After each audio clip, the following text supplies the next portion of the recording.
தூணாகவும் குடும்பத்தின் தூணாகவும் நீங்கள் இருக்க தேவன் உங்களை அழைக்கிறவராய் இருக்கிறார். ஆமென். ஹல்லேலூயா.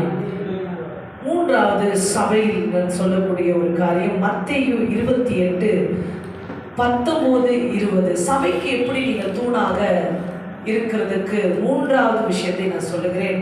மத்தேயு 28:19-20.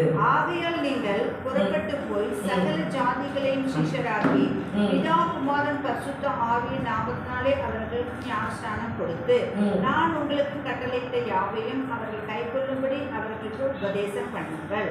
இதோ உலகத்தின் முடிவு பரியந்தம் சகல நாட்களிலும் நான் உங்களுடனே கூட இருக்கிறேன் என்றார். ஹல்லேலூயா. இப்போ என்ன சொல்றாரு? நீங்க புறப்பட்டு போய் உலகம் எங்கும் மக்களுக்கு சுவிசேஷத்தை அறிவித்து அவர்களுக்கு ஞானஸ்தானம் கொடுங்க. பிதாகுமார் பரிசுத்தாவின் ஞானஸ்தானம் கொடுத்து நான் உங்களுக்கு போதித்த கர்த்தர் உங்களுக்கு போதித்த போதனைகளை உபதேசம் பண்ணுங்க. ஹல்லேலூயா. அப்ப சபைக்கு தூணா இருக்கணும்னா நீங்க சுவிசேஷ பணி செய்யணும், சுவிசேஷ ஊழியம் செய்ய வேண்டும். அதன் நிமித்தம் சபைக்குள் ஆத்துமாக்களை கொண்டு வந்து அவர்கள் தேவனுடைய ஞானஸ்தானத்தை பெற்று தேவனுடைய அனுக்கிரகத்தை பெற்று தேவ உபதேசங்களை அவர்கள் கேட்க வேண்டும். சபைக்கு தூணா இருக்கணும்னா, குடும்பத்துல தூணா இருக்கணும்னா அதுக்கு ஒரு ஃபார்முலா இருக்கிறது மாதிரி சபைக்கு தூண் என்றால் நீங்கள் சுவிசேஷத்தை நற்செய்தியை நீங்கள் தேசத்துக்கு அறிவித்து சபையில் கொண்டு வந்து மக்களை சேர்க்க வேண்டும். ஆமென். ஆமென். ஹல்லேலூயா. ஏன்னா நற்செய்தி அறிவித்து அவனுக்கு வழிகாட்டுகிறவன் இல்லை என்றால் அவன் மேய்ப்பனில்லாத ஆடுகள் சிதறி போய் அவன் வழி தப்பி போய் அது முள்ளுகளிலும் சேற்றிலும் திரும்ப போய் விழுந்துடும். அந்த மனம் திரும்புதல் சுவிசேஷத்தை யார் வேணா செய்யலாம், யார் வேணா சொல்லலாம். சுவிசேஷம் என்ன?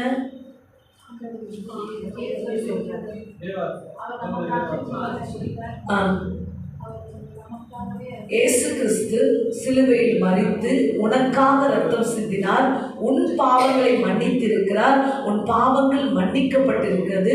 அவர் ரத்தம் சிந்தி உன் பாவங்களை மன்னித்து அவர் 3ஆம் நாள் உயிரோடு எழுந்து உனக்காக இருக்கிறார். ஆமென். இது சுவிசேஷம். இதை நீங்க எல்லாருமே சொல்லணும். சுவிசேஷத்தை அறிவிப்பது நம்மேல் விழுந்த கடமை. இது எல்லாருமே சொல்லணும். ஆனா அந்த சுவிசேஷத்தை கேட்டு அவன் மனம் திரும்பி இயேசுவை அறிந்து இயேசுவை ஏற்றுக்கொள்வான். ஆனா அதுக்கு பிற்பாடு இயேசு என்னென்ன செஞ்சாரு, இயேசு என்ன வாழ சொன்னாரு, என்ன பண்ண சொன்னாரு, அதையெல்லாம் சபைதான் போதிக்கும். ஆமென். ஹல்லேலூயா. அதனால மனம் திரும்புதலை நடத்திவிட்டு பிற்பாடு அவனை கொண்டு வந்து சபைக்குள் விடும்போது உபதேசங்கள் அவனுக்கு தொடர்ந்து கிடைக்கப்படும். அவன் சரியாக வழிநடத்தப்பட்டு நித்திய வாழ்வுக்கு நேராக செல்லுவான், மோட்ச வாழ்வை அடைவான், பரலோகத்திற்கு அவன் பங்கு பெறுவான். ஆமென். சோ சபையில் இருக்க ஒவ்வொருவரும் நற்செய்தியாளர்களாய் இருக்க வேண்டும், சுவிசேஷகர்களாய் இருக்க வேண்டும், சுவிசேஷத்தை அறிவிக்க வேண்டும். அது நிமித்தம் சபையை தாங்க வேண்டும். ஆமென். ஹல்லேலூயா. எத்தனை பேர் உள்ளத்துல ஒப்பு கொடுக்குறீங்க? நான் உங்களுடைய சுவிசேஷ பணியை செய்யணும் ஆண்டவரே, அநேகரை மனம் திரும்புதலுக்குள்ள நடத்த வேண்டும் என்று. ஹல்லேலூயா. 4வது பாயிண்ட், சபையில் இருக்கிற பெண்கள் சேவை மனப்பான்மையோடு இருக்க வேண்டும். சேவை செய்வதில், தொண்டு செய்வதில், தன்னார்வ தொண்டு, தர்ம ஊழியங்கள் செய்வதில், தர்மம் செய்வதில், ஒரு உணவை சமைத்து வந்து கொடுத்து எல்லாருக்கும் ஏழை பாடைகளுக்கு கொடுக்கிறது, அந்த சேவை மனப்பான்மை உள்ளவர்களாக சர்வீஸ் இறங்கி தன்னை அர்ப்பணித்து சபைக்காக வேலை ஒரு இந்த இடத்த கூட்டிடணும்னா கூட்டுறதுக்கு ரெடியாகவோ, இல்லை இந்த சபையில் உள்ள வேலைகளை செய்வதற்கு எப்பொழுதும் சேவை செய்யறதுனா என்ன? உதவி செய்கிறது. சேவை செய்கிறது அப்படின்னா இப்போ ஒரு வியாதியஸ்தருக்கு சேவை செய்யறதுன்னா அவனுடைய புண்கள் காயங்களை ஆற்றி மருந்து போட்டு அவனை காயம் கட்டி குளிப்பாட்டி வைக்கிறது. அல்லேலூயா.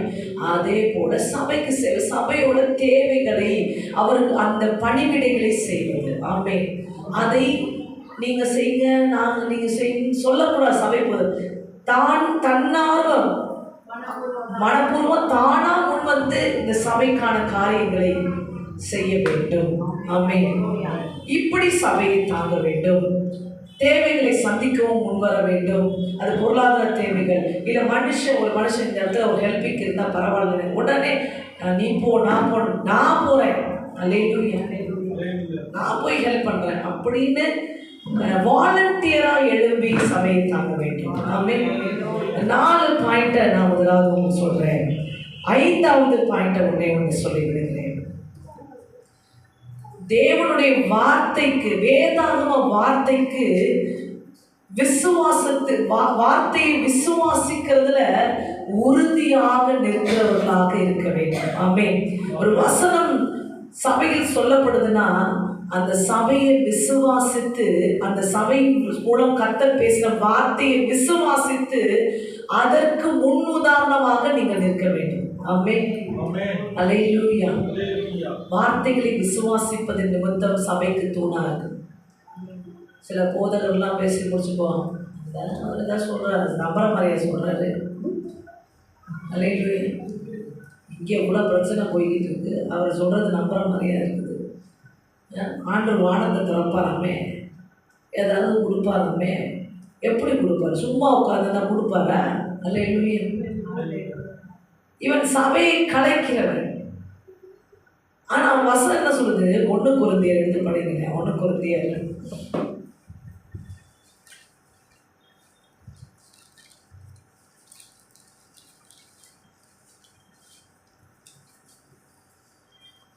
21வது வசனத்தை படிங்க. 1 கொரிந்தியர் 1ஆம் அதிகாரம் 21வது வசனம்.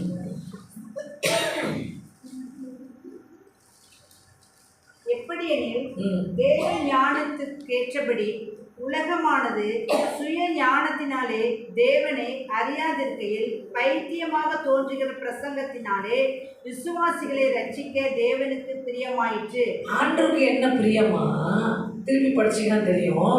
எப்படியெனில் தேவ ஞானத்துக்கேற்றபடி உலகமானது சுய ஞானத்தினாலே தேவனை அறியாதிருக்கையில் பைத்தியமாக தோன்றுகிற பிரசங்கத்தினாலே விசுவாசிகளை ரட்சிக்க தேவனுக்கு பிரியமாயிற்று. என்ன அர்த்தம்னா, உலக ஞானம் என்ன பண்ணுது? சும்மா உட்கார்ந்தா எல்லாம் கிடைச்சிருமான்னு சொல்லுது. அல்லேலூயா. ஆனா ஆண்டவர் நீ சும்மா இரு, நான் செய்யறேன்றாரு. சில நேரம் ஆண்டு சும்மா இரு, சில நேரம் ஓடுன்றாரு, பிரயாசப்படுன்றாரு. அல்லேலூயா. நீ என்ன பண்ணுன்றாரு? நீ சோம்பேறியா சும்மா உட்காந்து உனக்கு சோறு போடுற தெய்வம் கிடையாது. அவர் என்ன சொல்றாரு? நான் சொல்றது நீ விசுவாசத்தா போதும். அல்லேலூயா. நீ சும்மா இருந்தாலும் எனக்கு சோறு போட முடியும், நீ வேலை செஞ்சாலும் சோறு போட முடியும். நீ வாழ்றது என்ன விசுவாசிக்கதான், என்ன நம்புறதுதான். அல்லேலூயா. ஸோ இதுதான் இந்த இடத்துல பைத்தியமாய் தோன்றுகிறது. யாருக்கு பைத்தியமா தோன்றுதான்? இல்ல, பைத்தியமா தோன்றது வந்து உலக ஞானத்துல இருக்க பாருங்க, அறிவுல. உலக ஞானத்துல இருக்கிறவன் நம்மளுடைய தேவனுடைய பிரசங்கங்களை, தேவன் சொல்ற வார்த்தைகளை பைத்தியம் கடைசியில பார்த்தா அவன் தான் பைத்தியமா போவான், இன்னும் உயர்ந்து நிற்பான். ஏன்னா நான் விசுவாசிக்கிறவரை இன்னார் என்று அறிவேன்.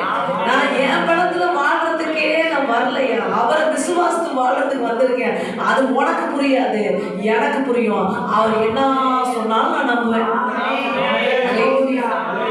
கர்த்தர் என்ன சொன்னாலும் நான் நம்புவேன். அது அவராலே கூடும்.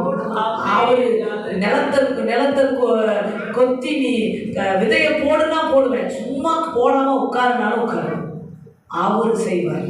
ஆமே. அவரை மட்டும் நான் விசுவாசத்தில்.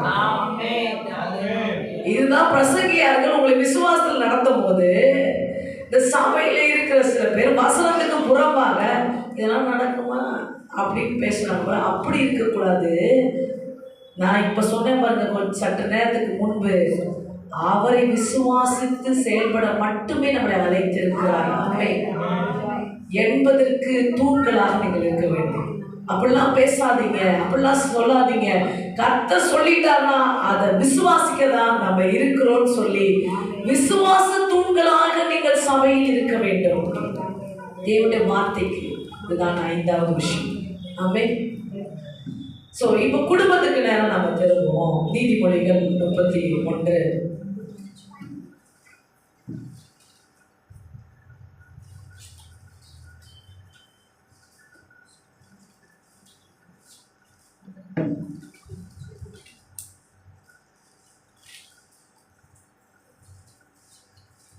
நமக்கு நன்றாக முதல் 2 விஷயம் நம்ம குடும்பத்துக்கு தூணாக இருக்கணும்னா ஃபர்ஸ்ட் 2 விஷயம் பார்த்துருக்கோம்.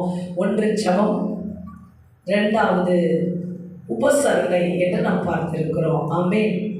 3வது குடும்பத்திற்கு ரொம்ப முக்கியமானது ஞானம். அல்லேலூயா. நீதிமொழிகள் 31:26வது வசனம்.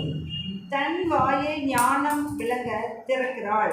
தயையுள்ள போதகம் அவள் நாவின் மேல் இருக்கிறது. ஆமென். அல்லேலூயா. தன் வாயை ஞானம் விளங்க திறக்கிறாள். ஆமென்.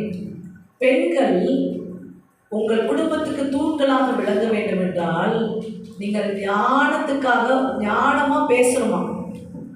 ஆமென். நீங்க தான் தூண்காரு. ஆனா உங்களுக்குள்ள என்ன வரணும்? ஞானம் இருக்கணும். ஞானம்னாலே உங்களுக்கு தெரியும், கர்த்தருக்கு பயப்படுதல் ஞானத்தின் ஆரம்பம். ஆமென். ஸோ நீங்கள் எல்லாவற்றிலும் கர்த்தருக்கு பயந்து இருக்கும்போது தேவன் தம்முடைய ஞானத்தினால் உங்களை நிரப்பி எதை எப்பொழுது பேச வேண்டும், எப்படி பேச வேண்டும், அபிகாயில நடத்தினாரு தாவீதுக்கு முன்னாடி எப்படி பேசணும் அப்படின்னு. அபிகாயில் போய் தாவீதுக்கு முன்னாடி என் புருஷனை மன்னிச்சிருங்க, காப்பாற்றி விட்டுருங்க, அவன் செஞ்சது தப்பு, நான் அவனுக்காக மன்னிப்பு கேட்குறேன்னு சொல்லியிருந்தா மட்டும் தாவீது நின்றுக்க மாட்டாரு. ஆனால் அபிகாயில் என்ன சொன்னான்னா, அவன் மூடன், நீர் அவனுடைய பழிக்கு பழி, ஒரு மூடன், ஒரு முட்டாள், ஒரு பைத்தியக்காரனை கொண்டன்னு பேர் உனக்கு வேணான்னு சொன்னாங்க. அல்லேலூயா. போய் போய் ஒரு பைத்தியக்காரனை கொண்டுட்டேன்னு பேர் உனக்கு வேணாம், நீ ராஜாதி ராஜா, பின்னால் நீ வருத்தப்படுவ, ஒரு பைத்தியனை நம்ம கொண்டுட்டோம் அப்படின்னு அந்த பழி சொல்லும் மேல வரக்கூடாதுன்னு பேசினாங்க. அல்லேலூயா. ஆனா அவங்க நோக்கம் என்ன? புருஷனை காப்பது. அல்லேலூயா. அதுதான் ஞானம். ஆமென். அப்போ ஒரு பிரச்சனையை எப்படி கையாளணுன்றதுக்கு தேவன் ஞானம் நம்மை ஆட்கொள்ளும் போது நீங்கள் குடும்பத்துக்கு தூணாய் விளங்குகிறீர்கள். அல்லேலூயா. ஸோ 3வது பாயிண்ட், குடும்பத்தை பொறுத்தவரை நீங்கள் தூணாய் இருக்க வேண்டும் என்றால் ஞானம் உள்ளவர்களாக தேவன் ஞானம் விளங்க வாயை திறக்கணும். மற்றபடி வாயை திறக்கவே கூடாது. அல்லேலூயா. அப்படி திறந்தால் நீங்கள் முட்டாளாக எண்ணப்படுவீர்கள், நீங்கள் அலட்சியம் பண்ணப்படுவீர்கள், நீங்கள் பலவீனர்கள் என்று எண்ணப்படுவீர்கள். ரொம்ப வீக்கு, பலவீனமான ஆளு, முட்டாளு அப்படின்ற பேரெல்லாம் உங்களுக்கு வந்துவிடும். அல்லேலூயா. ஸோ 3 பாயிண்ட்டை குடும்பத்துக்கு பார்த்துருக்கோம். 4வது குடும்பத்துக்கு நம்ம சொல்லணும் அப்படின்னா, நீங்கள் 4வது விசுவாசம் உள்ளவர்களாக, இது நீதிமொழிகள் இல்லை, இது தீமோத்தேயு புஸ்தகத்தில் இருக்குது. உங்கள் விசுவாசம், தீமோத்தேயு எடுத்துக்கொள்ளலாம். தீமோத்தேயு 1ஆம் அதிகாரம்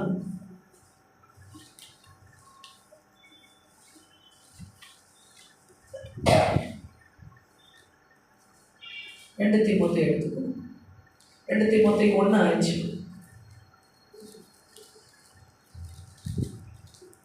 அந்த விசுவாசம் முந்தி ஒரு பாட்டியாகிய லோயிசாளுக்குள்ளும் தாயாகிய ஐனிக்கேயாளுக்குள்ளும் நிலைத்திருந்தது. அது உனக்குள்ளும் நிலைத்திருக்கிறது என்று நிச்சயித்திருக்கிறேன். ஆமென். அல்லேலூயா. குடும்பத்தில் ரொம்ப முக்கியமானது விசுவாசத்தை நீங்கள் அடுத்த தலைமுறைக்கு கொண்டு செல்ல தூண்களாக இருக்கிறீர்கள். ஆமென். அல்லேலூயா.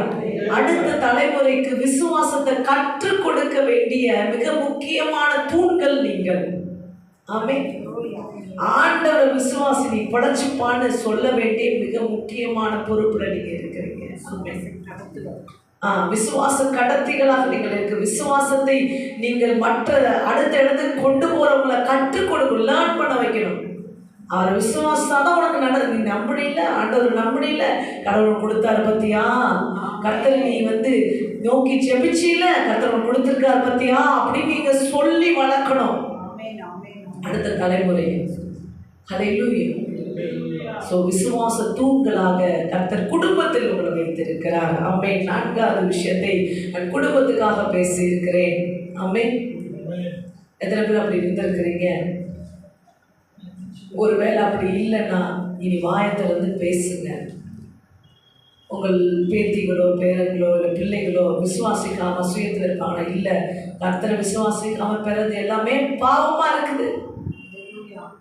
விசுவாசம் இல்லாமல் வருகிற யாவும் பாவம் என்று வசனம் சொல்லுகிறது. அப்படின்னா விசுவாசிக்காம வரதெல்லாம் கடவுளிருந்து வரல, அது தானா, அது சாத்தானுடைய ஆஃபராக கூட இருக்கலாம். ஹல்லேலூயா. ஏகத்தோட்டத்தில் இருந்த நன்மை தீமை பழம் யாரோட ஆஃபரிங்க? சாத்தானோடது. நன்மை தீமை கனி யார் இதா வச்சுட்டு கொடுத்தது? இந்த ஆஃபரிங் இந்த கொடுத்தது, இந்த ஆஃபரிங்கை கொடுத்தது சாத்தான், தேவன் இல்லை. நன்மை தீமை கனிய. ஹல்லேலூயா, ஹல்லேலூயா. ஸோ இதை நீங்கள் அறியணும் அப்படின்னா விசுவாசம் இருக்கணும். இதை சாப்பிடக்கூடாது, வேற ஆண்டவர் சாப்பிடக்கூடாது சொன்ன வார்த்தை நீங்கள் விசுவாசத்தில் இருந்தீங்கன்னா இது தேவனத்திலிருந்து வரலன்றது தெரிஞ்சிடும். ஆமென். விசுவாசிக்காம வரதெல்லாம் பாவம். ஆமென். ஸோ இதை முதல் உங்கள் பிள்ளைங்களுக்கு சொல்லு. கடவுள்கிட்ட கேட்டு விசுவாசிக்காம வரதெல்லாம் பாவம். அது கோல்டாக இருந்தாலும் வைரமாக இருந்தாலும் எது விலையுயர்ந்த பொருளாக இருந்தாலும் சரி, உனக்கு உன் பார்வைக்கு நல்லதுன்னு தெரிஞ்சாலும் சரி. சிம்சோன் ஒரு பெண்ணை கொல்லணும்னு சொன்னாரு, அது கடவுள்கிட்ட வந்துச்சா? பெலிஸ்தர் பெண்ணு. அல்லேலூயா. ஸோ 4வது விஷயம், விசுவாசத்தின் நிமித்தம் உங்கள் பிள்ளைகளை விசுவாசத்தை கற்றுக் கொடுப்பது. விசுவாசத்தை அடுத்த தலைமுறைக்கு ஐனிக்கையால போல, லோவிசால போல, தீமோத்தேயுக்களை நீங்கள் உருவாக்க வேண்டும். ஆமென். அதுக்கு கர்த்தர் உங்களை குடும்பத்துல தூணாக வைத்திருக்கிறார். ஆமென். ஹல்லேலூயா. அடுத்ததாக நீங்க தான் peacemaker. Both of them, church, family எல்லாவற்றிலையும் நீங்கள் பீஸ் மேக்கராக இருக்கிறீங்க. சமாதானத்தை உருவாக்குகிறவர்களாக. ஹல்லேலூயா. என்ன பண்ணணும்? சமாதானத்தை உருவாக்குறவங்களாக நம்ம இருக்கணும். ஆமென். அதுக்கு சமாதானத்தை சும்மாலாம் உருவாக்க முடியாது. தேவன் ஞானமாய் பேசும்போது மட்டும்தான் சமாதானம் உண்டாகும். இப்போ அபிகாயிலோட கணவருக்கும் நாபால் என்பவருக்கும் இங்கே தாவீதுக்கு ஒரு சமாதானம் வந்துச்சு. எப்படி? தேவன் ஞானத்தினால். அல்லேலூயா. ஸோ பீஸ் மேக்கராக இருக்கிறீங்க. சபையில் ஒரு காரியங்கள்லாம் நீங்கள் பீஸ் மேக்கிங்கை நீங்கள் பண்ணணும் அப்படின்னு நான் சொல்கிறேன். Thank you Jesus. இந்த 5 காரியங்கள், 6 காரியங்கள் சபைக்காக பார்த்திருக்கிறோம், 5 காரியங்கள் குடும்பத்துக்காக நம்ம பார்த்திருக்கிறோம். 3வது விமன் ஃபெலோஷிப்பு. 3 விஷயத்தில் நீங்கள் விமனாக இருக்கணும். விமனோட வேலை என்ன அப்படின்றத நம்ம பார்த்துட்டு இருக்கோம். அந்த சர்ச், ஃபேமிலி அண்ட் சர்ச் என்ன ஆல்மோஸ்ட் ஈக்குவலாக வரும். Family and church, nation. Amen. தெபோராளை பார்த்து சொல்லுகிறார், நீ தாயாய் எழும்பு வரும், எழும்பும் அளவும் தேசம் பாழாய் கிடக்குமே. 3வது, நீங்கள் பெண்கள் தேசத்திற்கு தூண்களாக இருக்கிறீங்க. ஆமென். தேசத்தின் தாய் என்று சொல்றாரு ஆண்டவர். ஆமென். அப்போ என்ன பண்ணணும் அப்படின்னா, தேசத்துக்காக நான் என்னங்க பண்ணுறது? தேசத்துக்கு எப்படிங்க நான் நிற்க முடியும்? தேசத்தை தாங்கி எப்படிங்க முடியும்? இவ்வளோ பெரிய தேசம், இவ்வளோ பெரிய மக்கள், இவ்வளோ ஜனக்கூட்டம், இதுக்கு எப்படிங்க நான் தாங்கி பிடிக்க முடியும்? அப்படின்னா தேசத்தின் எழுப்புதலுக்காக நீங்கள் ஜெபிக்க வேண்டும். நாமும் தரிக்கப்பட்ட ஜனங்கள் தங்களை தாழ்த்தி தங்கள் பொல்லாத வழிகளை விட்டு மனம் திரும்பி என்னை நோக்கி விண்ணப்பம் செய்யும் போது நான் அவர்கள் ஜெபத்தை கேட்டு அவர்களுக்கு சேமத்தை கொடுப்பேன். அப்ப தேசத்துக்காக நீங்கள் ஜெபிக்க வேண்டும். ஆமென். தேசத்தின் எழுப்புதல் உண்டு. எழுப்புதல்னால என்ன தெரியுங்களா? மனம் திரும்புதல் தான். எழுப்புதல்னாலும் மனம் திரும்புதல்னாலும் ஒன்று தான். ஆமென். தேசத்துல நடக்கிற அநியாய காரியங்களை கண்டு காணாமல் இருக்கக்கூடாது. அப்ப தேசத்துல ஒரு அநியாயம் நடக்குது. இப்போ என்ன நடக்க போகுது தேசத்துல? இப்போ நடந்துட்டு இருக்க விஷயம் என்ன அப்படின்னு நீங்க பார்த்தீங்கன்னா, மிகுந்த காலநிலை மாற்றம். கேள்விப்படுறீங்களா? பார்க்குறீங்களா இல்லையா? என்ன சொல்லியிருக்காங்க? காலநிலை மாற்றத்தில் மிகுந்த வெப்பம் உண்டாக போகிறது. 3 மாதங்களுக்கு வெப்பம் அதிகமாக இருக்கும் அப்படின்னு சொல்லுறது. இந்த நியூஸ் நீங்கள் கேட்கல, ரொம்ப நாளாக 1 மாதமாக சொல்லிட்டு இருக்காங்க. அவன் மழை பெய்யும், ஆனால் ரொம்ப அதிகமா பெய்யும். பயங்கர வெள்ளங்கள் உண்டாகிற அளவுக்கு மழை பெய்யும். காலநிலை மாற்றம் பெரிதாக இருக்கிறது. பசிபிக் கடல்ல இருக்கிற அந்த தண்ணீரோட வெப்பம் கூடி விட்டது. அல்லேலூயா. அப்ப இதை நீங்க கேள்விப்படும் போது மற்றவர்களை போல இருக்கக்கூடாது. ஆண்டவரே, இந்த ஆபத்துகளிலிருந்து, இந்த பருவநிலை மாற்றத்திலிருந்து என் ஜனத்தை, என் இந்திய தேசத்தை, எங்க இந்த பூமியை நீங்க காப்பாத்துங்க, இதுல எந்த சேதமும் எங்களுக்கு வராதபடி எங்க மேல இரக்கமா இருங்க அப்படின்னு நீங்க ஜெபிக்கணும். ஆமென். ஜெபத்தினால் தேசத்தை தாங்கி நிற்க வேண்டும். தேசத்தின் சேமத்திற்காக நீங்கள் ஜெபிக்க வேண்டும். ஆமென். மூன்றாவது, தேசத்திற்குள் சென்று உலகமெங்கும் போய் சுவிசேஷத்தை அறிவிக்க வேண்டும். ஆமென். இதன் மூலம் தேசத்தை நீங்கள் தாங்கி பிடிக்கிற தூண்களாக இருப்பீர்கள். சபையை தாங்கி பிடிக்கிற தூண்களாக இருப்பீர்கள். குடும்பத்தை தாங்கி பிடிக்கிற தூண்களாக இருப்பீர்கள். திருச்சபையின் தூண்கள் செய்யக்கூடாத காரியம் என்ன அப்படின்றதையும் நம்ம தெரிஞ்சுக்கலாம். ஒரு 1 மினிட்ல நான் சொல்றேன். போட்டி போடக்கூடாது. இந்த தூண் ரொம்ப பெருசு, நான் சின்ன தூணா இருக்கிறேன் அப்படின்னு சொல்லி போட்டி போடக்கூடாது. மற்றவங்களுடன் ஒப்பிட்டு கம்பேரிஷன் பண்ணக்கூடாது. You are a unique product. அப்போ ஆண்டவர் வருத்தப்படுவார். உன்னை ஆண்டவர் விசேஷத்தை தான் உருவாக்கி இருக்கிறார். அவனை ஒரு மாதிரி உருவாக்கி இருக்கிறார். ஸோ கம்பேரிஷன் பண்ணக்கூடாது, போட்டி போடக்கூடாது. First thing. ரெண்டாவது, புறம் கூறக்கூடாது. மற்றவனை பற்றி இழிவாக பேச்சுகளை நாம் தூண்களாக இருக்கும்போது சபையில் ஏற்படுத்தக்கூடாது. ஆர்கியூமெண்ட் பண்ணக்கூடாது. இது சபைக்கும் குடும்பத்துக்குமே. ரொம்ப ஆர்கியூமெண்ட்ல ஆல்மோஸ்ட் தவிர்க்கணும். ஆர்கியூமெண்ட்டை ஒரு முடிவுக்கு கொண்டு வரதான் பார்க்கணுமே தவிர ஆர்கியூமெண்ட் பெருசாக்கிக்கிட்டே போகணும்னு பார்க்கக்கூடாது. அதை அப்படியே எக்ஸ்டெண்ட் பண்ணிக்கிட்டே ஒன்றை பிடிச்சி நூலை பிடிச்சி பேசக்கூடாது. அதை ஒரு ஆர்கியூமெண்ட் எழுதுனா அதை முடிக்க பார்க்கணும். ஆமென். அது சபையாக இருந்தாலும் வீடாக இருந்தாலும். ஆமென். ஸோ முதலாவது என்ன சொல்லியிருக்கிறேன்? போட்டி போடக்கூடாது, புறம் கூறக்கூடாது, விவாதங்களை தவிர்த்து விவாதங்களை முடிவுக்கு கொண்டு வர வேண்டும். ஆமென். ஹல்லேலூயா. இதையெல்லாம் நீங்கள் செய்யும்படி கர்த்தர் உங்களை அன்புடன் அழைக்கிறார். Thank you Jesus. இந்த வார்த்தைகளுக்காக நன்றி செலுத்துகிறோம். அப்பா, உம்மை ஸ்தோத்திரிக்கிறோம், துதிக்கிறோம். ஆண்டவரே, இந்த நாள் கேட்ட சத்தியத்தின்படி we are the pillar of church and family and nation சொல்லியிருக்கிறீங்க. We receive the name of Jesus for this calling. உங்களுடைய இந்த பேர் சுட்டி அழைத்த இந்த அழைப்பை